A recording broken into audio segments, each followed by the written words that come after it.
All sports, all plays. Yeah. All sports, all plays. All sports, all plays. 365, we making a place. You talking the game, get you through the days. We're high in the court, the dime in the lane. Variety topics, living the same. All presentation, sports information. In the airways, taking the nation. All sport, all plays, like working your faces. Grace at the field, so tie the laces. All sports, all plays. Yeah.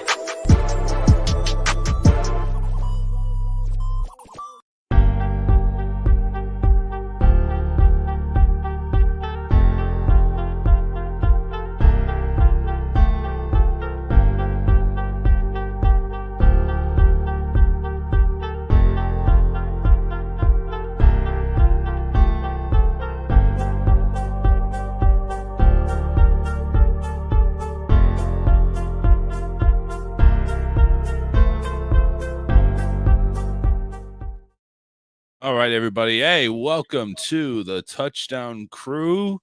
I am your host, Charles Richardson. Coach Mike over here to my right, and Vic will be joining us here probably in about another 5 or 10 minutes. So, Mike, what's going on, my man?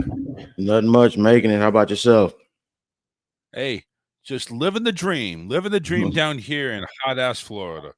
It's probably warm compared to us in Texas. Yeah, I think everybody's going through that heat wave. My thoughts and prayers go out to the people there in Southern California and Nevada. They're about to get hit with actually something they never gotten hit before. I mean, it's like everybody's like, well, this whole hurricane, this tropical storm thing that's going to come over there. So just relax. We've been through it. Just go ahead and buy some alcohol. You'll be fine. It's called a hurricane party, tropical storm party, whatever. So. But anyway, preseason week number 2 coming to a close. You got a couple of games today, but most of them have been played Thursday, Friday, and yesterday.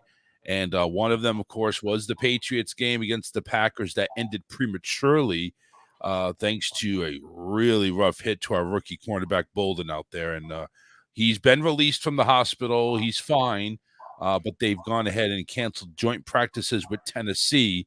They will just practice normally in Foxborough and fly out to Tennessee for the final preseason game of the year before they go ahead and start. But overall, want to go ahead and give some plugs to the Patriots.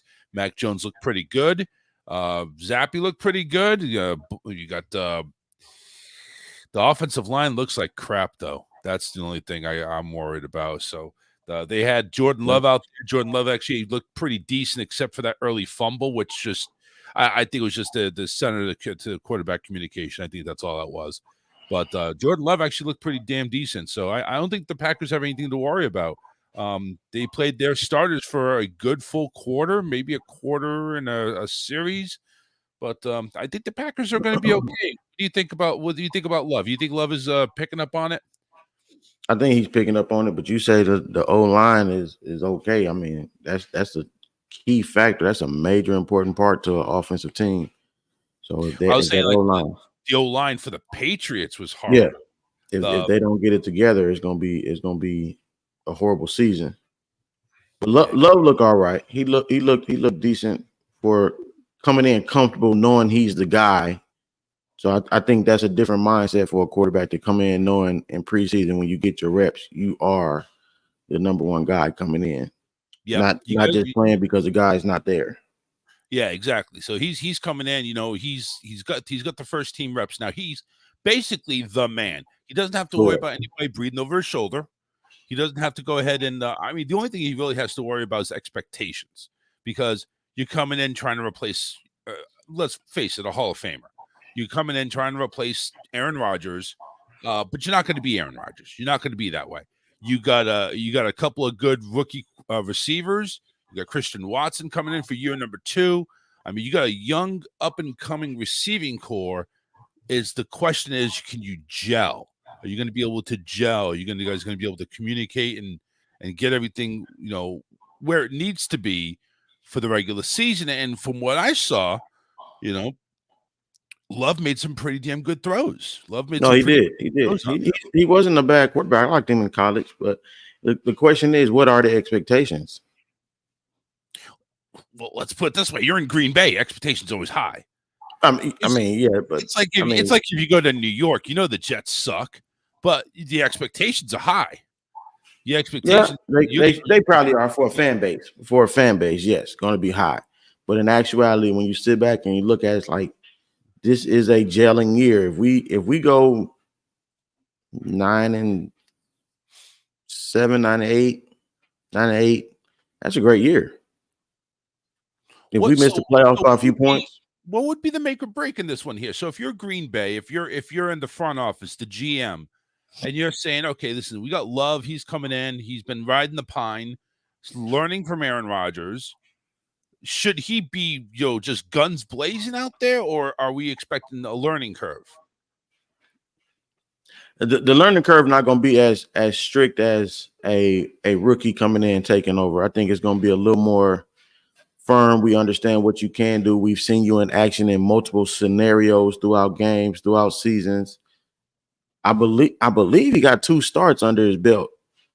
I think he got 2 starts under his belt. So we've seen you in different scenarios in the NFL, and we kept you on. And the Green Bay organization has been through this situation before, where we had a Hall of Famer come in, guy who's been on our roster for a long time and took over, became an excellent Hall of Famer again. Who's to say it can't happen again? Oh, no, I'm not saying it can't happen again at all. I'm definitely saying it is definitely a possibility. It's definitely something, but it's like we're talking about expectations here. What would be, all right, you're saying 9-8 would be a good year.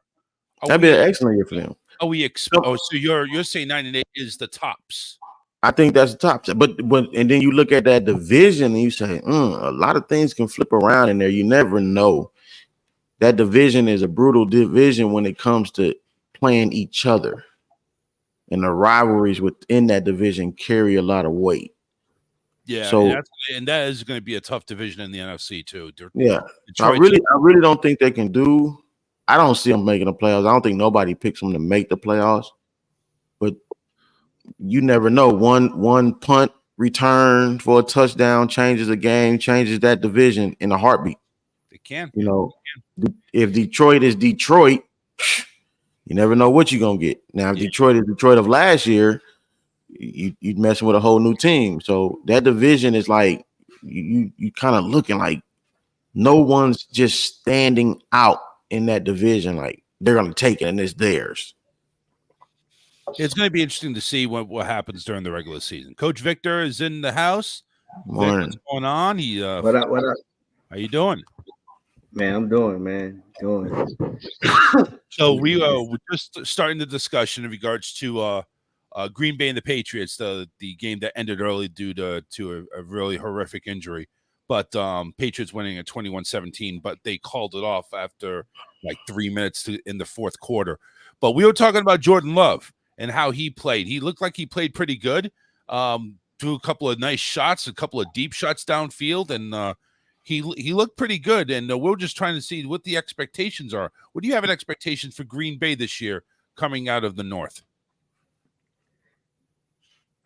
I got him third. I have him at least third. I don't have him last. I got the Bears last. Sorry, Mike. No.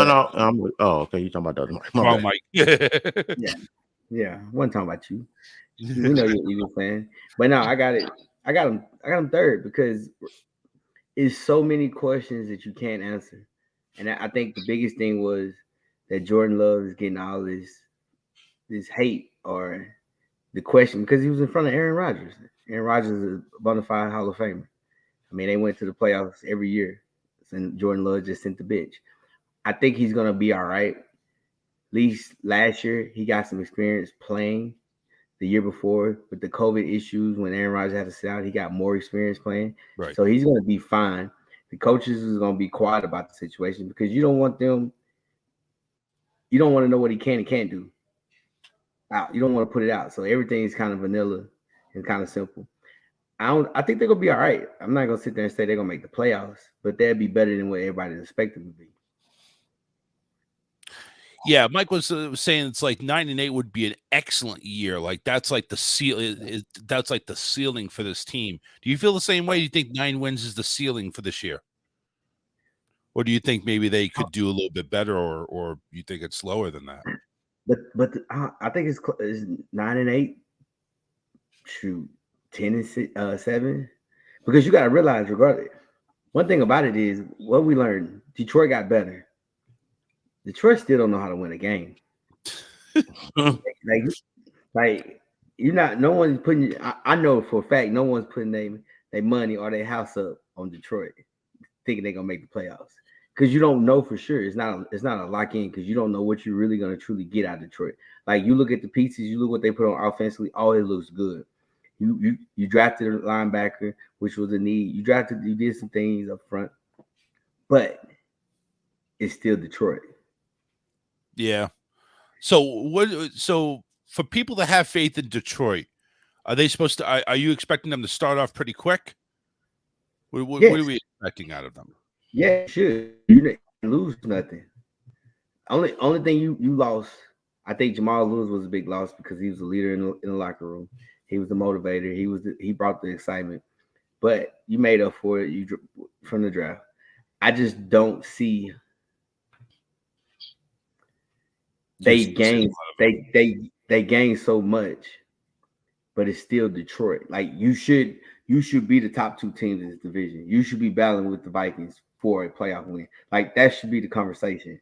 But it's Detroit. So guys, let's take a look at Detroit because and for that matter, let's take a look at the rest of the NFC North for that matter. But Detroit's first 4 games, and give me guys a quick win-loss on this one here.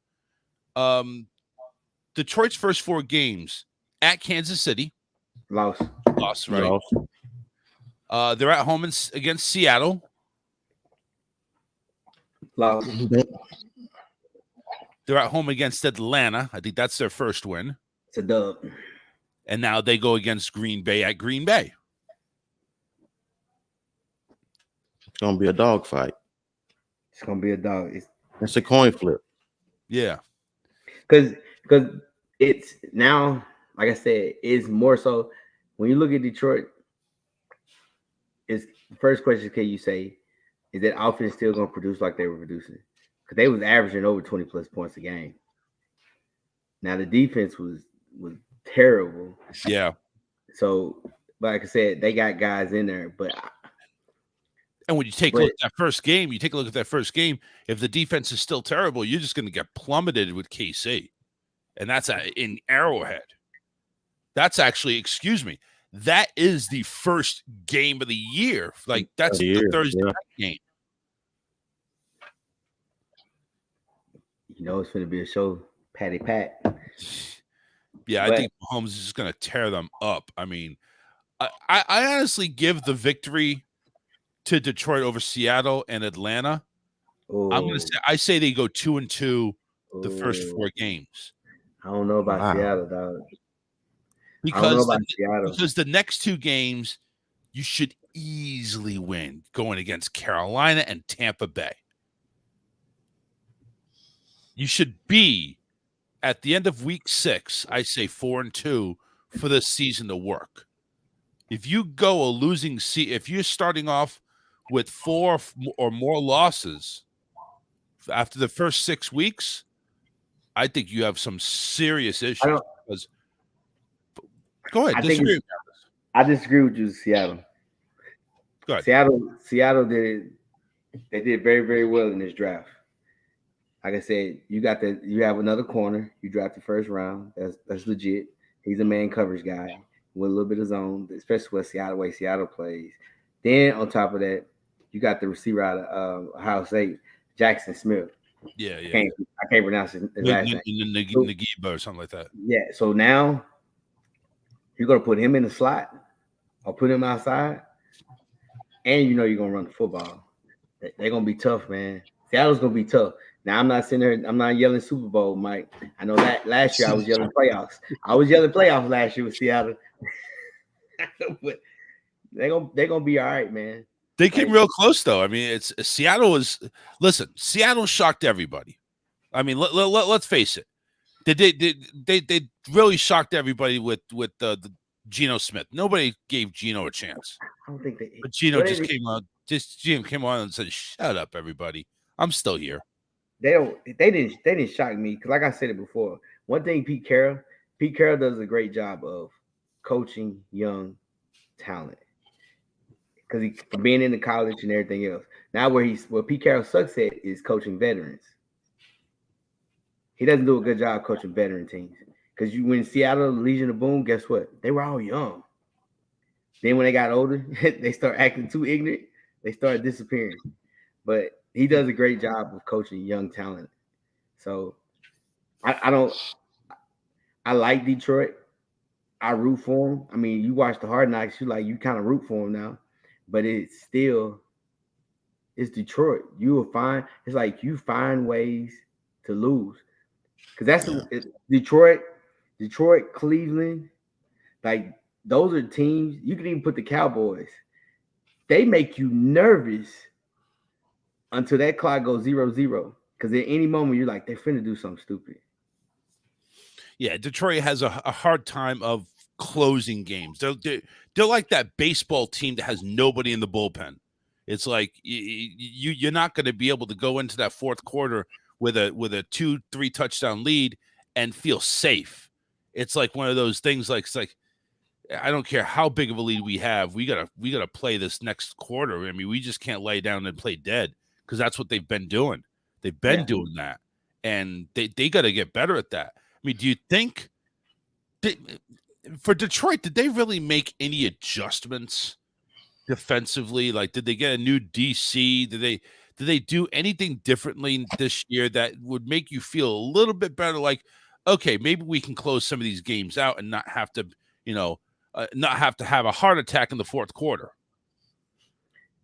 Yeah, they pretty much they drafted a linebacker, they drafted a nose. I think they got a DB. Which staff-wise, I didn't see no changes. He's no loyal. Staff. Yeah, no staff. But I think they're going to be if they don't crumble and beat Detroit after the first 6 games and they can walk out worst case scenario 3-3, they'll be in a solid position. Now, if they turn to Detroit and walk in 2-4 after those, I don't think they're going to be able to bounce back. But there was no major changes outside of the draft choices that they made on the staff-wise. So they just got to look at the staff, got to go in and look at themselves and see what they can do to not lose games or depend on some fluke play to win the game. I mean, they had a nice, quiet draft / even free agents. Like they picked up your safety, huh, Mike? Mm-hmm. CJ? Yeah, CJ. So they got CJ Gardner. I don't know why you picked up Montgomery because you got a staple of backs now because you drafted a back and then you had David Montgomery. You let one go. Yeah, but you still had 2 in there. And then you still got 4 backs. You don't think they have any confidence in their backfield right now? Or do you think that that's what they were looking for depth-wise, like injury possibilities? I mean, you have your starting back is going to be the one you drafted, the one out of Alabama, which is he can catch the ball and he can go out in open space. But like that's the thing. You revamped your team from the guys that you picked up, even in free agent. You revamped your whole secondary. You drafted a corner, but then you revamped it. You got CJ Gardner. I mean, he went to the Super Bowl, so he can counter. He at least learn and know some stuff. Yeah, he has some experience. Yeah, so you got leadership. You got Cameron Sutton from Seattle. Not Seattle, Pittsburgh, I'm sorry. Then you picked up Emmanuel Mosley, another corner from the 49ers. Like you got guys in that won games, which is very, very smart and what you need. Right. But it's just like I said, man, it's just Detroit, dog. Yeah. I mean, like you mentioned, it's like it just comes down to it. It's Detroit. It's like, what are you gonna do, man? These people up there in Michigan, man, they know the suffers of heartbreak. They haven't had a winning basketball team in forever. The baseball team blows. The hockey team, oh man, you talking about people that want to jump off the building, man. Their hockey team just like they used to be the greatest thing. Now it's like they're struggling to get out of the cellar. But yeah, I mean, it's just that like if you look on paper, they have the talent. They have it's a solid team. It's a playoff team on paper.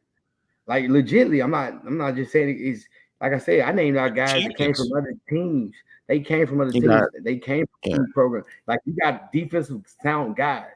Like you got with strong D line and used to playing man and are dropping in coverage. Like you have guys that can kind of mix it up and do most. And you drafted one, and you drafted a middle linebacker. You got some D linemen.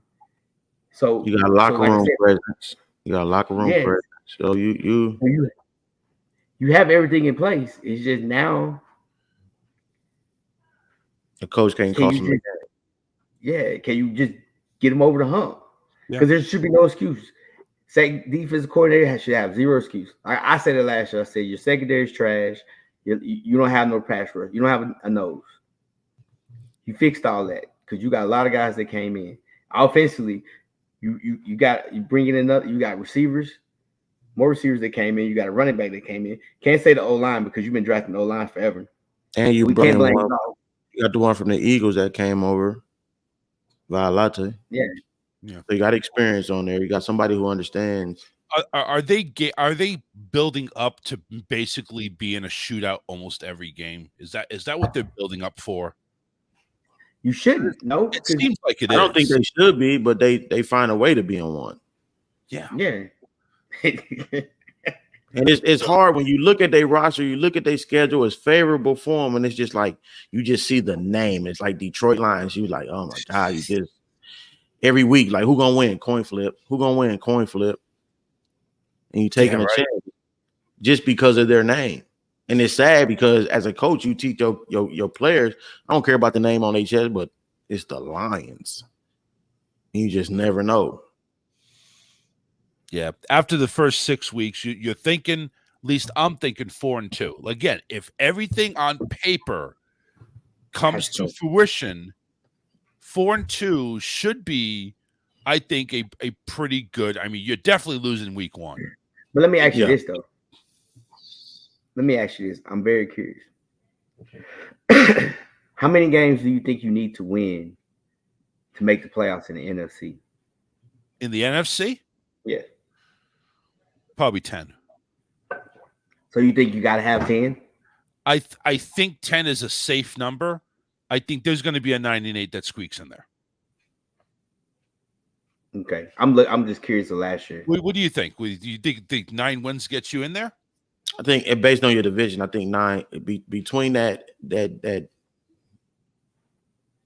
I think 9 can sneak one team in coming out of that division. Because I'm just saying, I see Philly and Dallas. You're getting double-digit wins there. Over 10. I think New Orleans is going to push 10. I think San Francisco is going to push 10. But I see a 9-win team. I think Minnesota is, even though losing Dalvin Cook, I think Minnesota is going to be all right. I don't know if they're going to push 10, but I think one of those teams in the North is going to push 10. And it could very well be Minnesota. But Detroit should push 10. They should. You take a look at the rest of the schedule. Because if you take a look at the rest of the schedule, okay, after the first 6 wins, 6 weeks, you ended it with Tampa. Then you go Baltimore, Vegas. You have a bye. You revamp, go against LA, the Chargers.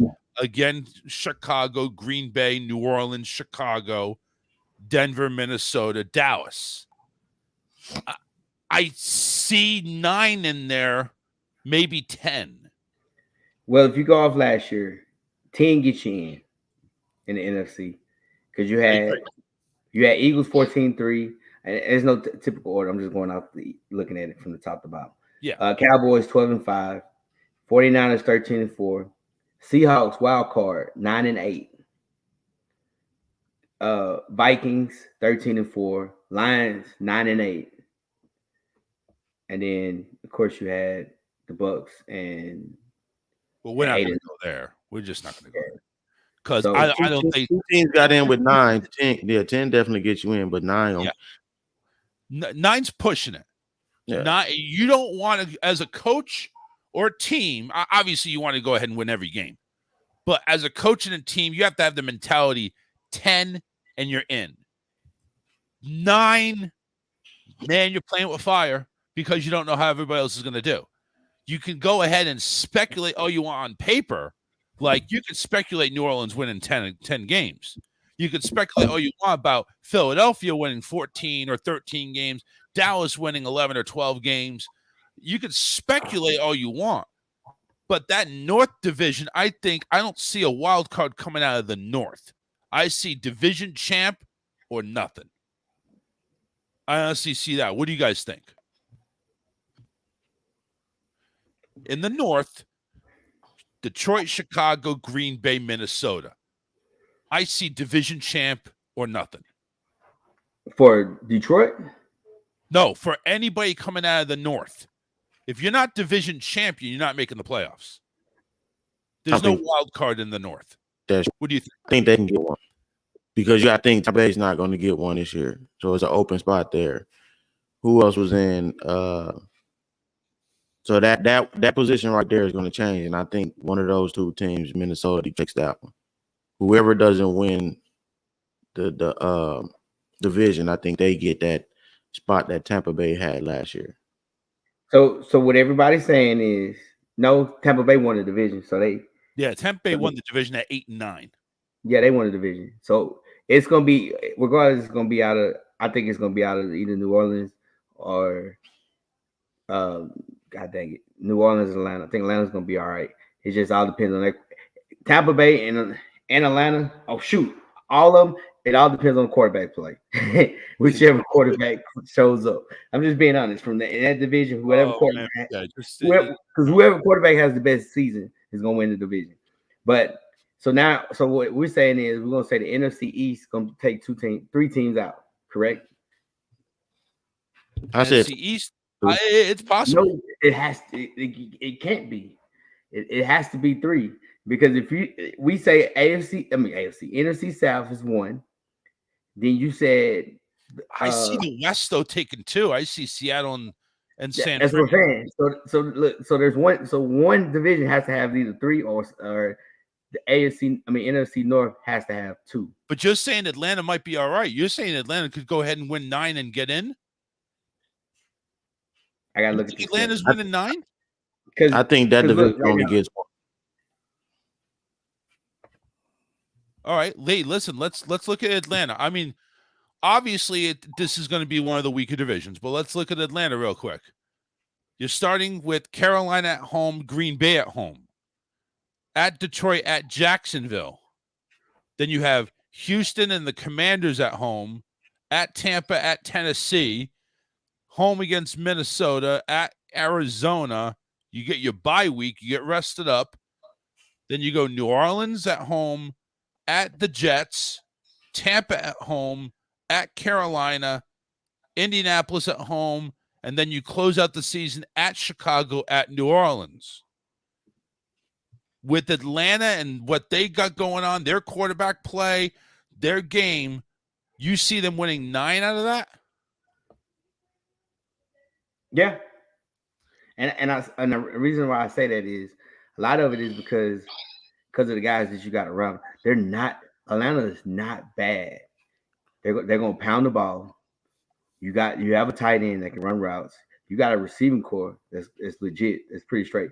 I wish you would have kept. But you're starting Desmond Ridder. Doesn't matter. Are you think Desmond's going to handle this offense? I do. Because they're going to have a balance. They're not asking Desmond really, hey, Desmond, you're not throwing the ball 40 times.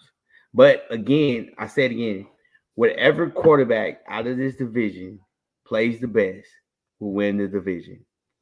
But when we sit here and you look at it, there's a possibility Atlanta could come out.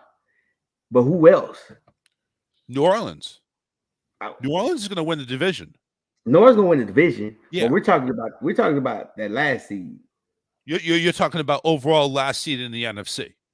Yeah, because at the end of the day, you just want to get invited to the party, and then after that, you just go. All right, who do we got locked in? We know we got Philly and Dallas are locked in. We got San Francisco. We got San Francisco, New Orleans. They're locked in. Yes. We got 3 more teams. One has to be from the North because we have to have a division champ there. I got Seattle, Minnesota, and Detroit. I think Detroit sneaks in as that spot.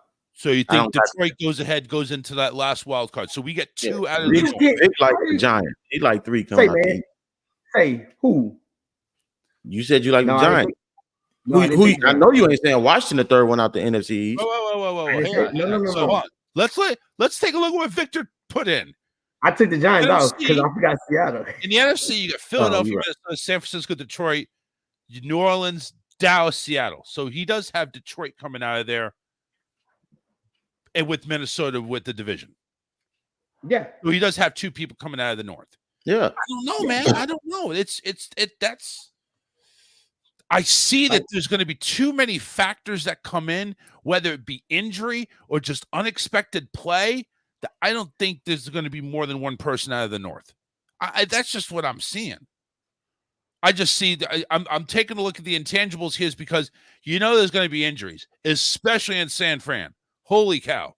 You're going to get injuries up there. They're going to probably be down to their 4th string quarterback by week 10. But the thing about the 49ers, though, you're guaranteed 4 wins. Arizona and the Rams. Arizona twice and the Rams twice? That's you guarantee. Look, so you're automatically 4 wins up. How in the world did the Rams get so bad so quickly? Holy cow. So when you sit there and you look at it, you're like, you're good. So then now let's go look at who they have. You just got all you got to do is what? That's 4 wins. You just got to win 6 more. Who you got? 49ers or Giants? 49ers. I got 49ers. Early on, Niners. Yeah. 49ers, Cowboys. Early on, 49ers. All right, that's 6. I don't know. Okay, I'll go with Mike. I'll say Niners. Now, that's early on in the season, correct? Huh? That's early on in the season, correct? We're going off. We're going off San Francisco. It's October 8th. Hold on. Yeah. So San Fran has Pittsburgh week 1. That's gonna be a good one. Pittsburgh week 1. That's actually a They have at the Rams, at Pittsburgh, at Rams. Then they come home against the Giants, Cardinals, Cowboys. Then they're on the road against Cleveland, Minnesota. Bengals at home, take a bye week. Fly out to Jacksonville. Oh, this is favorable for them. Yeah, 12-13. At home against Tampa. At Seattle, at Philly. Back Seattle. Back at Arizona. Home against Baltimore. At Washington. And at home against the Rams. I mean, it's definitely favorable. I mean, it's definitely I'm seeing double-digit wins. That's what I'm saying. So, is the Niners going to stay healthy? That's always the intangible that comes around. Is like the Niners can't stay healthy. Who can't stay healthy? They banged up. Who? The quarterback situation. It always hurt. You got Trey Lance that's always going to get hurt. Brock Purdy's coming up. What's it been like 8? That's been 10 years. When last time they went to the Super Bowl? Against Baltimore. Well, no, against Kansas City. Sorry. When was that? That was like 6 years ago. 7 years ago. Like they've always been. It wasn't 7 years ago. 5 or 6. It wasn't that long ago. Let's put it that way. Yeah. It's been 6 years. What I'm saying is, if San Francisco can stay healthy, you got CMC back there, you got Debo, you're gonna go ahead and have Kittle. You got these players that you can work with, and just you got to make sure the star players stay healthy. If they do, yes, I'm easily saying at least 11, 12 wins. At least. San Francisco's going to take the West. Oh, yeah, hands down. Yeah. But if they go ahead and start Purdy or Lance and one of them goes down. They're going to go down. First off, who's starting out of this group? Is it going to be Purdy, or are they going to give Purdy his due, Or You're not gonna let that money sit on the bench. You're not gonna let Lance sit on. So can I ask you a question? Who cares? They're all going to get playing time, right? No, yeah, like this the 49ers. I said the same thing. When you look at the 49ers and you take the 49ers and you take Miami, they all get quarterback issues. Why? Because the style of play they do and what they do. So it doesn't matter who's at quarterback. It's proven fact. Between both teams, there had to be what, 4, 5? No, I'm sorry, hold on. Between both teams, there's like 8 or 9 different quarterbacks. Yeah. That's like, and they run the same style of offense. So it don't matter who starts, it don't matter who starts the first game of the season. It's the one who's gonna make it to February. And it's just a scheme. A lot of it's a scheme. Like you played the Eagles, and you didn't block the best pass rusher they had. Like that's just common sense. We don't know. Yeah. Right or wrong, Mike? You didn't chip him at all the whole game. You didn't chip him at all the whole game. Like, I know that tackle was like, man, you ain't gonna help me at all. You ain't. So, all right. Let's change gears. Obviously, there's a couple of big transactions that happened after we ended the show last week. All in the AFC East. Dalvin Cook going to the Jets. That's huge because Dalvin Cook even said it himself. It's like, listen, the reason why I wanted to go to the Jets because they are built now to win now, which is true. But also in the same breath of fresh air, Aaron Rodgers and the offensive line is not showing any signs of stability right now. Their offensive line is a continued piece of work. Rodgers said, quote, it's a work in progress. And that was just recently. That was the past couple of days. So my question, gentlemen, is this. Does it really matter if Dalvin Cook gets signed if that offensive line cannot block? What do you think? Mike, I'll let you go first, Mike. No, I like Dalvin Cook. I've always liked Dalvin Cook. He's just been injury prone, little nagging injuries every year. I'm not a big fan of Aaron Rodgers. To me, he's always been throwing people under the bus when things don't go the way he likes it. Even though there's no, I don't think there's no major issues. I think this one is a Jedi mind trick. I promise you. I think they're going to be a solid unit up front. You don't think so? Though? All right, Coach. What do you think? Who don't think so? Me? Yeah, you. No, Mike. You said I didn't think so. Your facial expression said you didn't think so. No, man. First off, his facial expression is paused because his camera's suck. Oh, no, it's the bandwidth. Yeah, it might be. But anyway, now I think they're gonna be fine. You have a receiver core. You got Aaron Rodgers, and you have now 2 running backs. A lot of people forget the starting running back that got hurt, that was toting that thing. Breece Hall.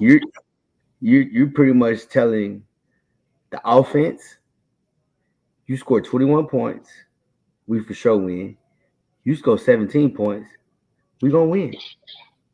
Like they're solid up front on defense. They got lockdown corners, so we can sit there and say, "Oh, hey, their O line is weak." Okay, now you scheme it to their strength.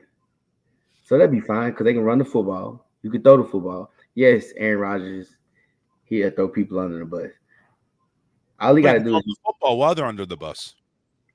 That's fine. I don't really see it. Their O line doesn't really put me in that like, oh my gosh. Now that's the difference if they start getting hurt. Now if they get hurt, now the conversation changes. Because now you're like, you're putting this guy in, but he ain't nowhere near better than this one. But let me ask you a question though. I know this is a way different team, but they had Le'Veon Bell, and he didn't do anything because they couldn't block for him. It just your quarterback situation was different. Also, that changes the game plan for a defense that's playing them. Because I'm gonna take my chances with your quarterback rotation you was going through last year and not take those same risks against Aaron Rodgers. Okay, so you're going to play a little more safe. You're going to play a little more safe instead of having 7 or 8 in the box. You're going to have 5 or 6 in the box, and that's going to give the offensive line a lot better opportunity to go ahead and get Dalvin Cook some running lanes. Yeah, you're going to see a lot of rolling down into it to help help stop the run. I mean, a combination of Hall and Cook in that backfield. I healthy is a nice 1-2 combo. I like Hall. Yeah. And again, healthy. That's the thing. Yeah. Who takes the lead on this one? Does Hall is Hall starting, or do you think Cook is starting? Nobody It's cares. Halls. It's Halls. It's Halls.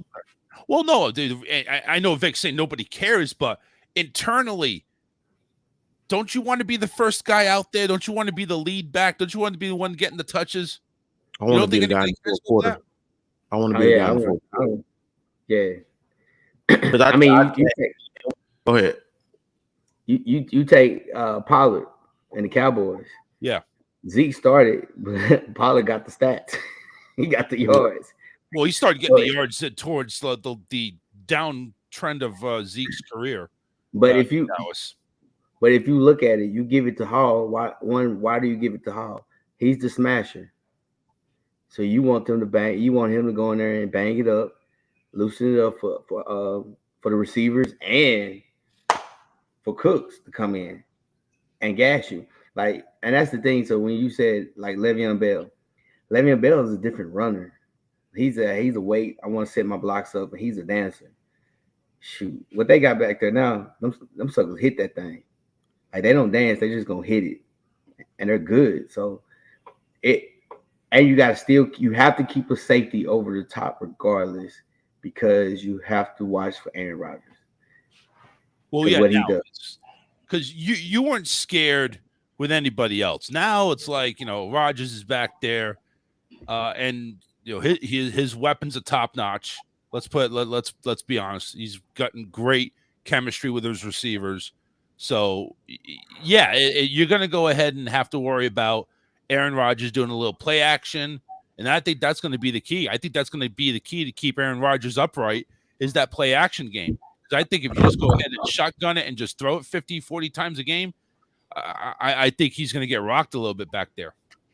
So you're going to have to keep it honest. You're going to have to go ahead and keep it a mobile game. But do you see that happening with the Jets, though? The Jets, do they play it to that, or are they going to listen to Rodgers and say, dude, just let me throw the ball? Like, who's really the good thing about it there? The good thing about it is he knows the coach. So, like I said, that's one of the things. He knows the offensive coordinator. Like, they've been with each other for years. He vouched for him, so he's going to trust what the OC says. Okay. You don't think he's going to take it upon himself? It's like, listen, my team, I'm the diva here. I want to call this play. You don't get to say that. You know what I'm saying? How much does Aaron Rodgers' ego maybe factor into this? No, it's not. It's a difference. Using Green Bay. Using Green Bay, use the man. You can pretty much do what you want to do. Now you're in New York. So, because you have to realize, 9 times out of 10, when you look at, even if you listen, like ESPN or whatever, you're gonna talk about the Jets, and they're gonna ask him questions. So like it's not the same. Like, he's gonna be a diva. And on top of that, this is it for him, because you messed this up. Ain't nobody gonna give you another chance nowhere else. No, nowhere else competitive. How about that? No, this is it. You're right. This is it. For the Jets, first 4 weeks of the season, you're looking at Buffalo at home, at Dallas. You got New England at home and Kansas City. You shut up and let me finish. You got them 3-1. 3-1. 3-1. Kansas City coming. I actually have them 2-2. I have Buffalo winning. Yeah, because that's in New York, but there's still. I just don't think your chemistry there yet for week 1. Man, when has Buffalo won the first game? Not yet. I think they ain't won one last 3 years. That's a Monday nighter, because everybody's gonna want to see Aaron Rodgers win that big one. That's a Monday nighter at home against Buffalo. Buffalo's gonna come prepared. So let me ask you this. Yeah. If Buffalo lose by 7+, Is it gonna make you nervous to them winning the division? Because If I they think, lose 7+ that first game, no, yeah. I'm not Not nervous. 7. Not 7. Well, okay, 14. Well, okay, if they 14 get, plus. you know what? Let's put it to the full extreme. If the Jets blow them out 31-3, I'm not worried yet because that's the first game. 31-3. Yeah, they're not gonna win the division. They lose 31-3. Hey, 31, you know 21, 20. you know somebody that lost 38-7 against Buffalo the first game and then went on to win the division, New England. So let's not worry about that. It's game What year was that? game They had- one. they had Tom Brady, and that's the year when you traded. Was that Randy Moss? No, you Yeah, traded. that's when we traded Lawrence Malloy to Buffalo, and he came in there. He came out there body rocking. Oh yeah, Yeah, he was taking it. He was taking it all. Yeah, but anyway, I'm just saying, game one, I don't hold a whole lot of value in the first game.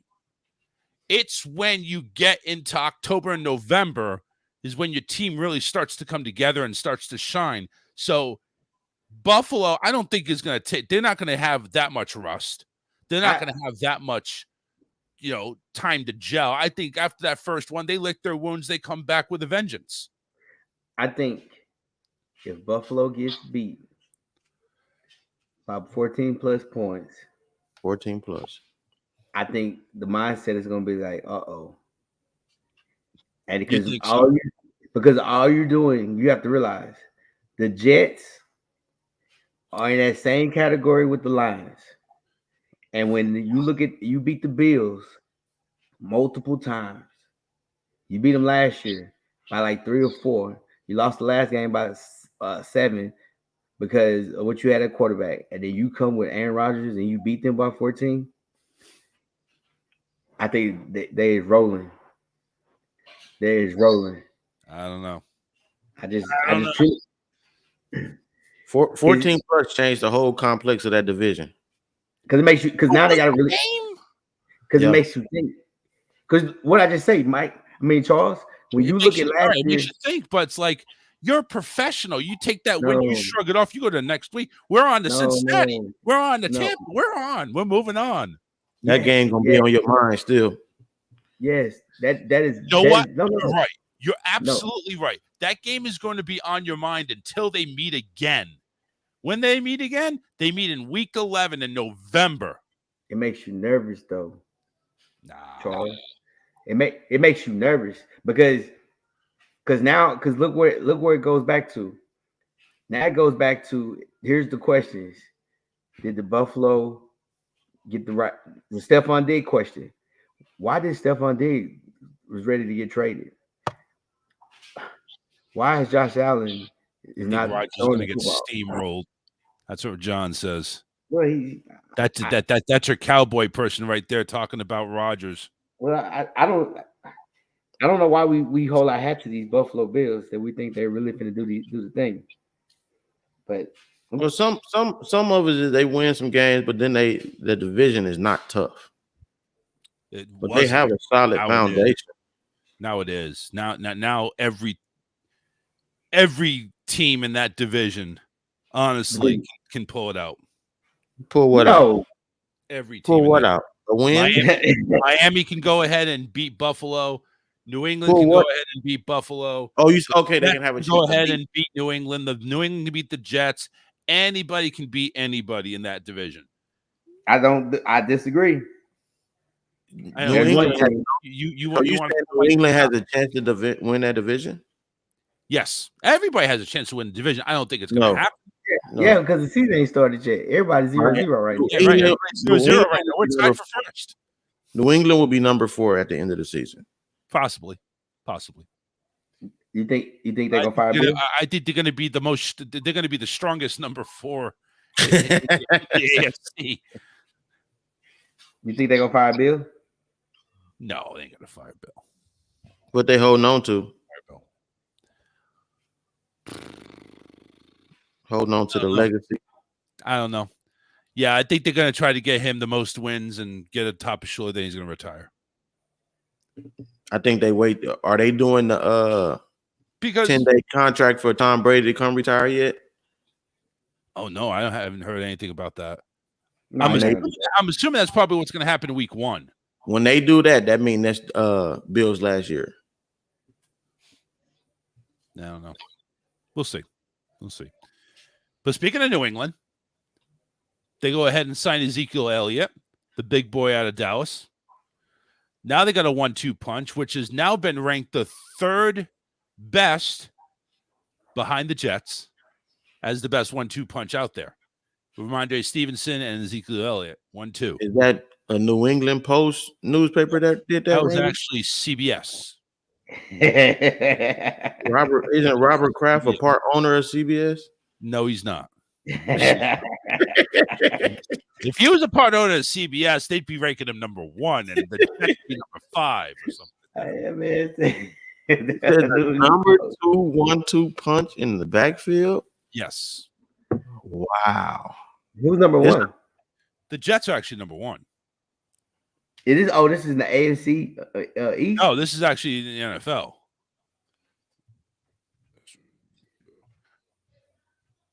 So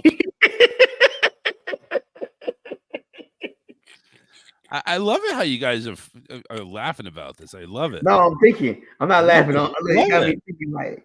I'm trying not to be biased. I know we got running back. You're definitely all biased, motherfuckers. I'm telling you, you guys are definitely biased. I'm trying to think who is like Houston. I like Houston's running back. I'm not gonna joke with you. I'm looking at Seattle run game. Theirs is nice. Yeah, I just don't see them as number 2. Like 49ers run game is nice. Yes. But if you go by status and star name, you got Ezekiel, okay, and Bryce is nice. Number 2. That's tough. Research must be done. That's tough. I'm just saying, with Zeke coming in, does that change your opinion on New England at all? To make noise? No, yeah, to make a little bit more noise, yeah. No. You still see them at the bottom, but yes, they're not good. And the more Bill stays along, the more you realize that he's a pretty much overrated coach. But won some Super Bowls, not by the people he had around. But they're not good. So you don't see Zeke making it. I like that. No. Okay. All right. Yeah. I get you guys are biased. You guys are biased. I'm looking at this. You got Aaron Jones, AJ Dillon, that Green Bay running back game. I think they were number 2, actually. I think they were number 2. Anyway. You got even. All right. Speaking of running backs. Baltimore Chargers. The Chargers. They got a running back. Talking about duos. Yeah, I like John's take here. For Elliott to be effective, they got to get in the red zone. Yeah, I think that they're gonna punch him in the red zone. That's what I think. He'll be the one scoring touchdowns. No, Zeke will be fine. Zeke will be fine just for the simple fact matter. This is it. Like you ain't got too many contracts left in you, dog. Yeah, and it's only a 1-year deal. Same thing with Dalvin. They're both coming on 1-year deals. So this is like a prove it thing too. Now with Dalvin Cook and Zeke, do you think Dalvin is also a one and done, or do you think it's a prove it for both of them? Is it a prove it deal? I think Dalvin stays there a couple of years. They just restructure and he don't get so much money. The Patriots for Ezekiel is just. I think he needs to lose about 20 pounds and get back to because he got to change his mindset too. He don't understand the being number 2. He's never been number 2 in his life. Well, and maybe this is the shot that he needs right now. I mean, I think he understands. I think he'd be fine with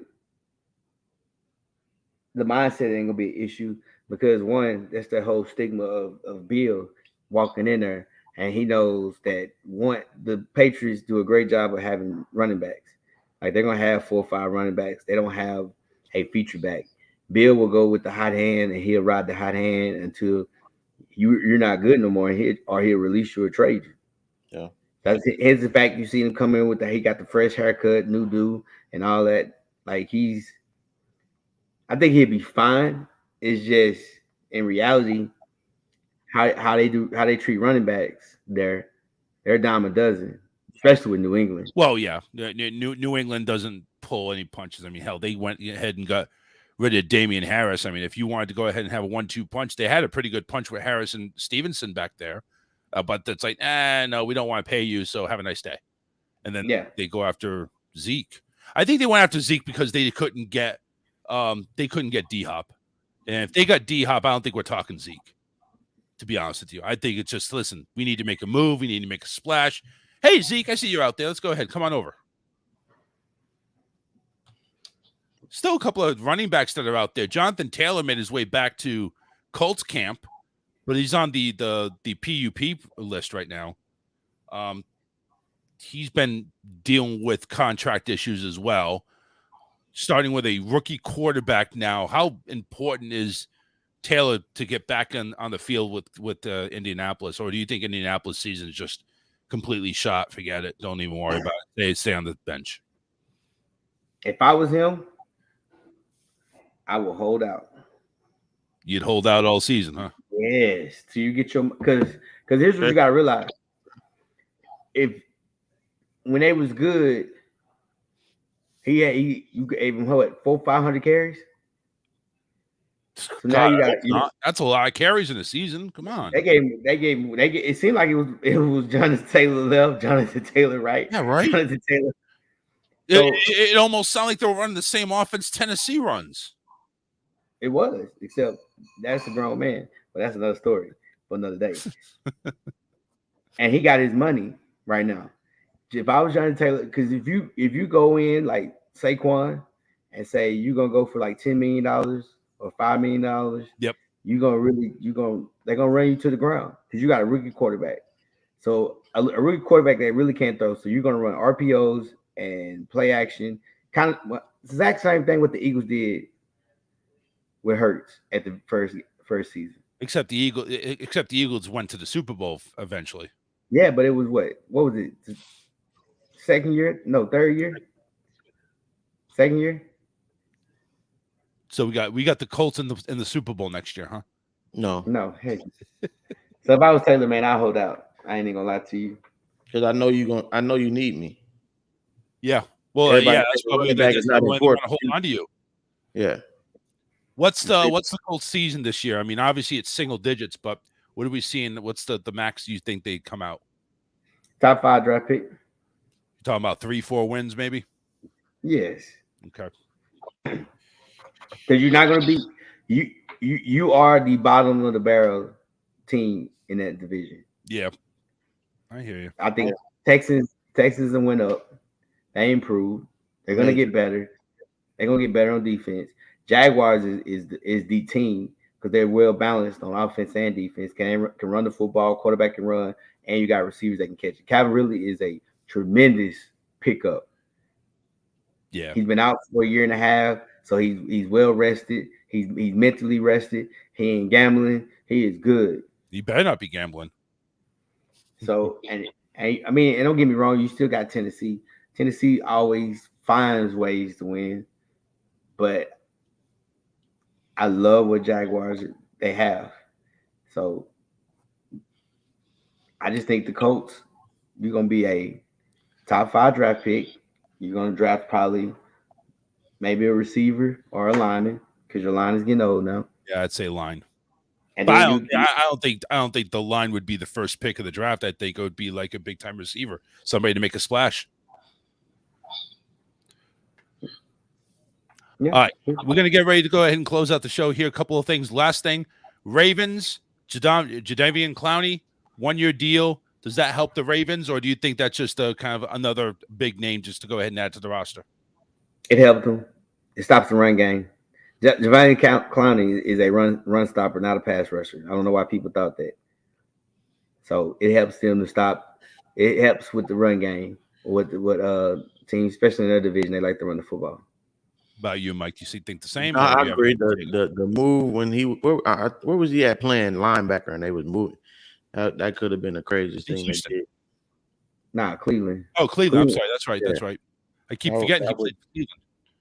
Outrageous. All right, last one is probably not going to have a whole lot of takes.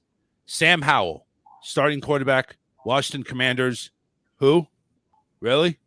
Let's go. Washington's ceiling. Top 5 draft pick? Top 10, because they're soft mentally. If you're complaining about a coach yelling at you, you soft. Yeah, you too straight. Yeah, that's right. Thank you for bringing that up. They go ahead and get Bieniemy. They're going to now. How pissed off at you at Bieniemy? If you're Eric Bieniemy right now, you go ahead and leave a Super Bowl team to go ahead and take the exact same position with a team that's going to start Sam Howell at quarterback. You had to if you want to be a head coach. You had to, and now. Which is good. You pick them because technically, man, if you look at how about to say the rest, if you look at the Commanders, it's not a bad offense. You got a running game. You got some receivers that can catch. It's more so the quarterback issue, but it's one of those things. Is a standard. They don't have a standard out there. If you're complaining about an OC that won Super Bowls about his standard and he's yelling and everything else, and you're a multimillionaire, come on, dog. That right there alone is gonna let me know that you're not gonna make it. You're not gonna make the playoffs. Well, I don't think they were gonna make the playoffs to begin with, to be honest with you. But even if they did go ahead and take, but Bieniemy, do you think? I'm just saying, it's like, is there anything that would make a player be that way? Like, hey, listen, man, I don't want to get yelled at. I want my mommy. I mean, just is Bieniemy really that tough? Is that like? I know his expectations are here, and Washington. Hell, they just want to get back to the Redskins, for crying out loud. They don't even care about this. But in the Redskins, their expectations here. Because I think, but then also you got to realize when you talk about Bieniemy, it's on him.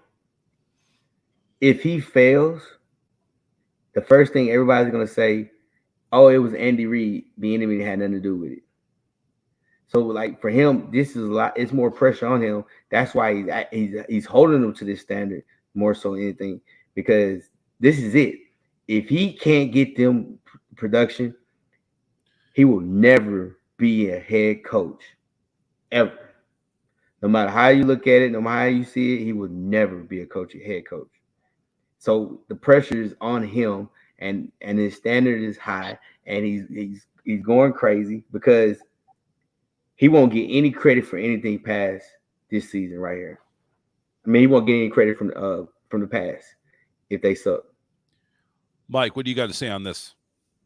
Really, the question is once again, what is an acceptable position for him? Because you're fighting from nothing, and you're looking at Sam Howell's a starter. Who's that much higher than Sam Howell? Brisket, Fromm, like who? And when you say if he doesn't do well, what's a well season for him this year? I think when you look at when you say well season, you're talking about a top 15 because they were at top 20, top 25, 30 in so offense. Just growth. So improve. Yeah, if he makes if he's in the top 15 in offense than he was last year, now again it goes back to that changes point games. That just makes the difference in the game. So in reality, that's what you want to see.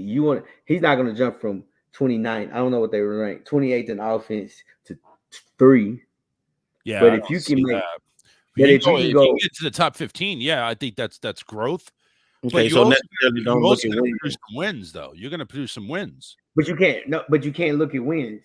Don't look at wins. Look at growth. Okay. You can't look at wins because just like what we talked about earlier. You look at Detroit. The offense was balling.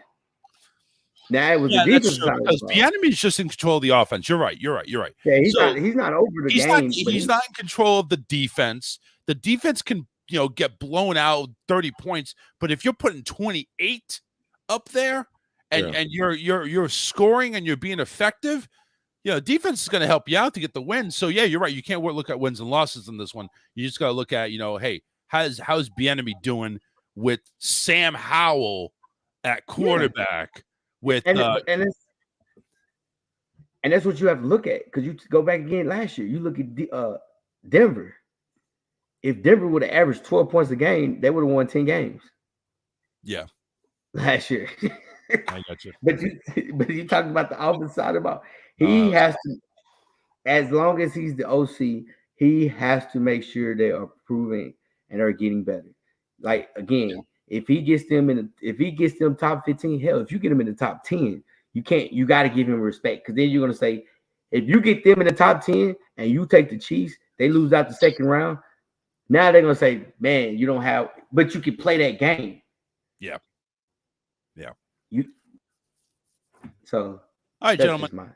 Gentlemen, final words. We're going to go ahead and start with Mike. He had a little bit of talking time here. Mike, what do you got? Last words. Nah, always a pleasure. It's gonna be fun this season. It's gonna be a lot of up and down.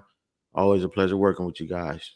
And I'm gonna say it again, like always: Super Bowl champs, Philadelphia Eagles. Oh, boy, he was 1-for-1 last year. Let's see if he gets it this year. Vic, what's your final words? Hey, Sunday fun day. What we do is work, man. It's football season, man. Everybody have a great week. Watch a lot of football games this weekend. I know in Texas, high school football starts this week, so it's going down. Nice. Yep. And we got a couple of games today at 7:05. It's New Orleans and the Chargers. And then 8 o'clock, all Eastern time, by the way, Baltimore at Washington. Maybe see Sam Howell over there throwing the ball. Who knows? Chunking it for $1,000. He'll be chunking it. We'll see how Eric Bieniemy, see if he lays into anybody. Maybe he has a heart attack or something. I don't know.